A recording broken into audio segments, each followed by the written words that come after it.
네, 안녕하세요. 자, 2023년 18회 한국어 교육능력 검정시험 기출문제 풀이를 시작하겠습니다.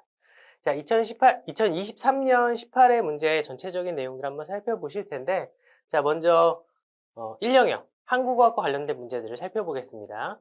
자, 이 한국어학이 전체적으로 난이도가 살짝 있었죠. 내용을 보시면 아시겠지만 조금 논란이 될 법한 문제들도 있었고, 조금 기존의 그 전년도나 그 전 문제들에 비해서 문법적인 부분이 살짝 난이도가 있었던 것으로 보여집니다. 자, 같이 한번 살펴보면서, 네, 보시죠. 음. 자, 먼저 1번 문제.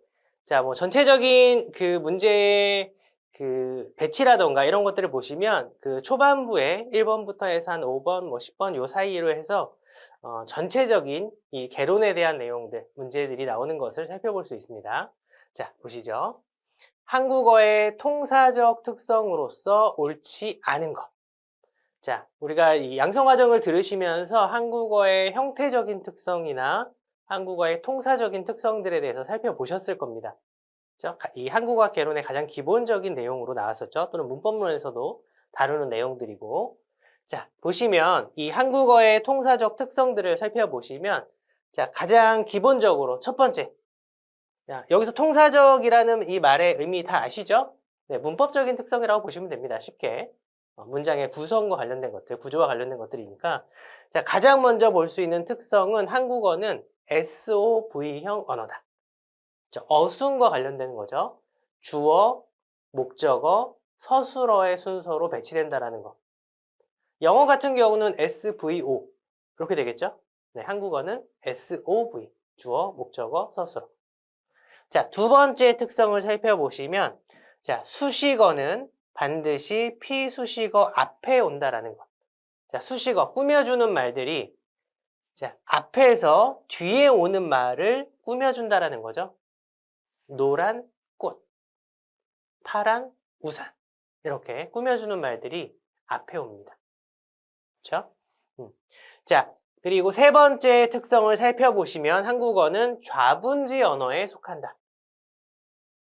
자, 그래서 이것을 다른 말로 핵끝머리 언어라고도 하는데 가장 핵심이 되는 부분이 제일 끝, 오른쪽에 배치된다라는 겁니다.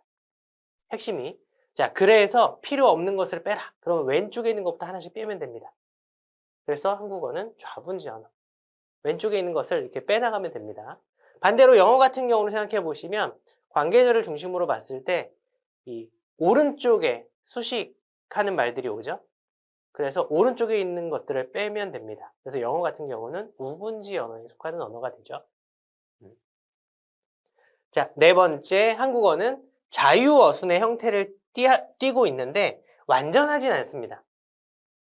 자, 이 자유어순을 띠고 있다는 것은 이제 한국어의 기본적인 특성 중에서 이 조사 사용과 관련되는 것들인데, 자, 격을 나타내주는 조사들이 있기 때문에 순서가 앞으로 갔다 뒤로 갔다 상관없죠?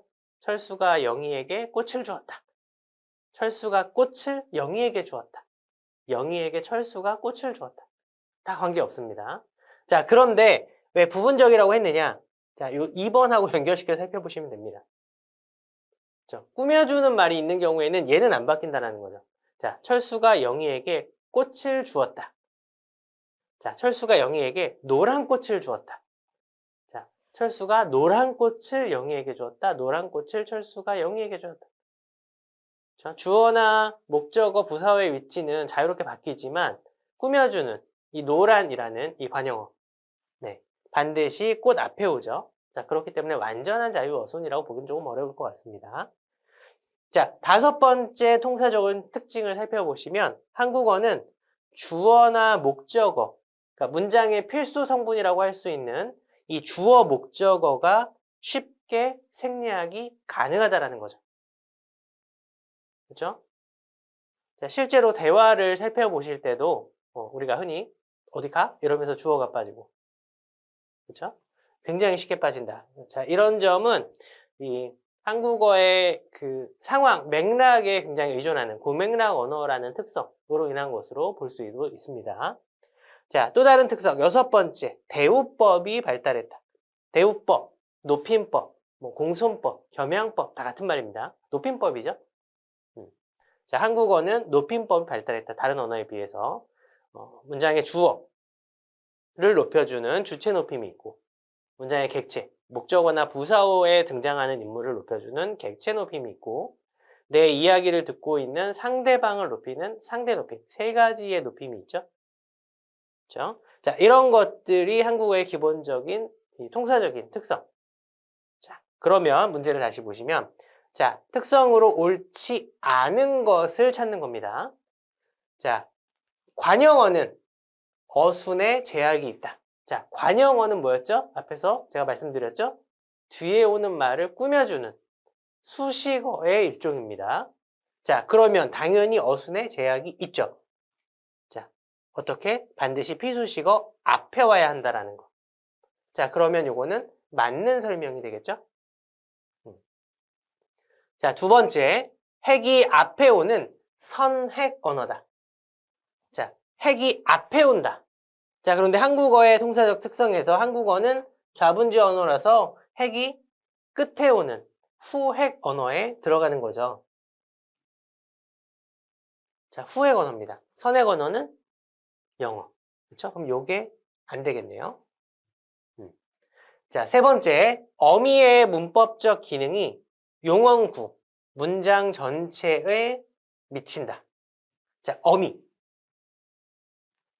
자, 이 동사나 형용사 뒤에 붙어서 활용을 하게 해주는 이 어미. 사실 한국인들은 이 어미가 굉장히 크게 신경 쓰지 않는다. 의미에 지장을 주지 않기 때문에 신경 쓰지 않는 그 경우들이 있는데 실제로 문장을 완성하기 위해서는 반드시 필요한 것이 어미죠. 그렇죠? 그리고 어떤 어미를 사용하느냐에 따라서 이 문장이 형태는 아니지만 의미라던가 이런 것들이 바뀌게 되는 거죠. 전체에 미칠 수 있습니다. 자, 주어, 목적어, 서술어의 기본 어순을 갖는다. 자, 주어, 목적어, 서술어. 자, SOV형 언어. 자, 이것도 맞는 설명이 되겠네요. 자, 그래서 옳지 않은 것을 찾는 거죠? 네. 자, 2번이 잘못된 설명. 자, 2번이 답이 되겠습니다. 자, 다음 4번 문제를 보겠습니다. 훈민정음 창제의 원리. 자, 훈민정음. 자, 이 한국어와 관련된 또는 한국어사와 관련된 문제에서 항상 기본이 되는 것이 훈민정음과 관련되는 것들이죠. 그렇죠? 한글의 기본이니까. 자, 여기에 대해서 옳지 않은 것, 또 아는 것을 찾는 거네요.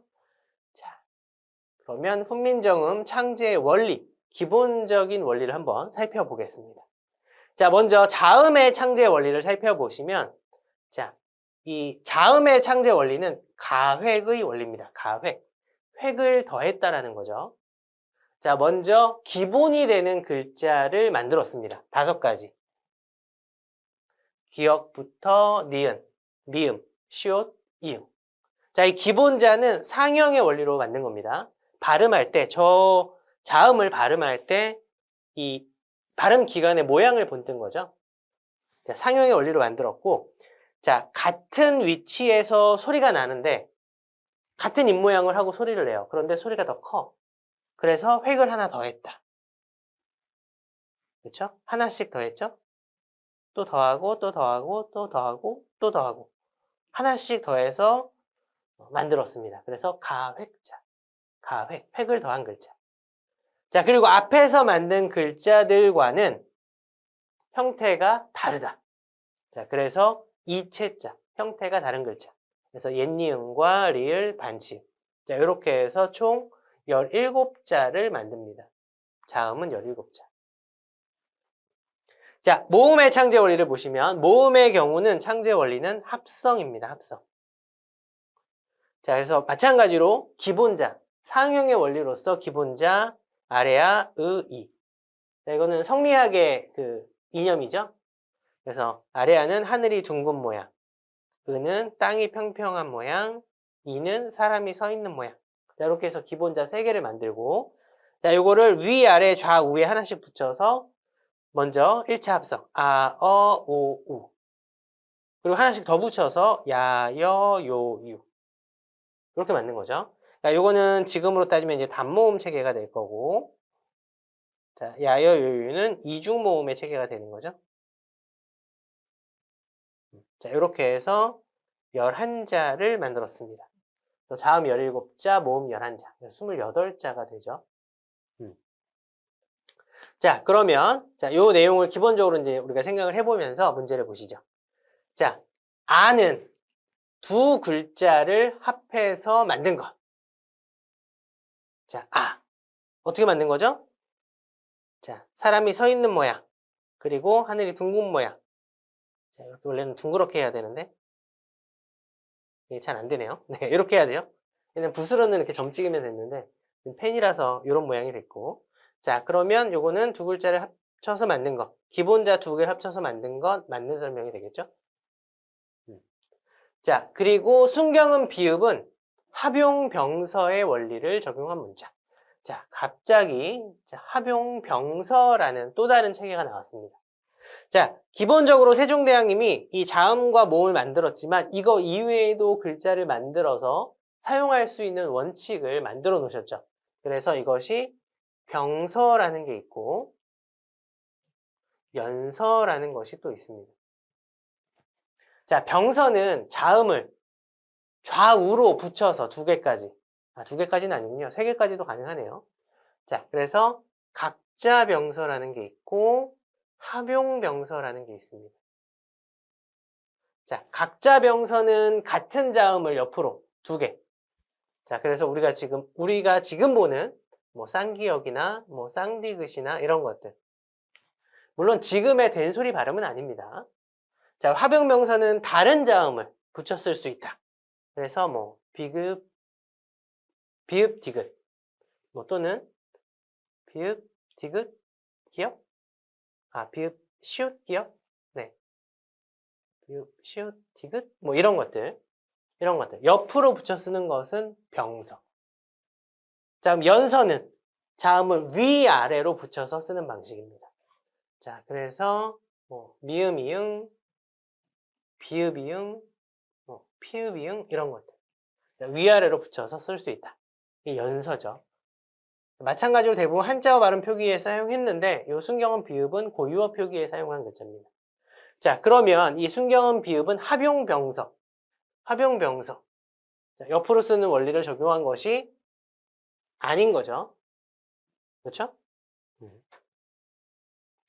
자, 기역은 발음 기관을 상용해서 만들었다.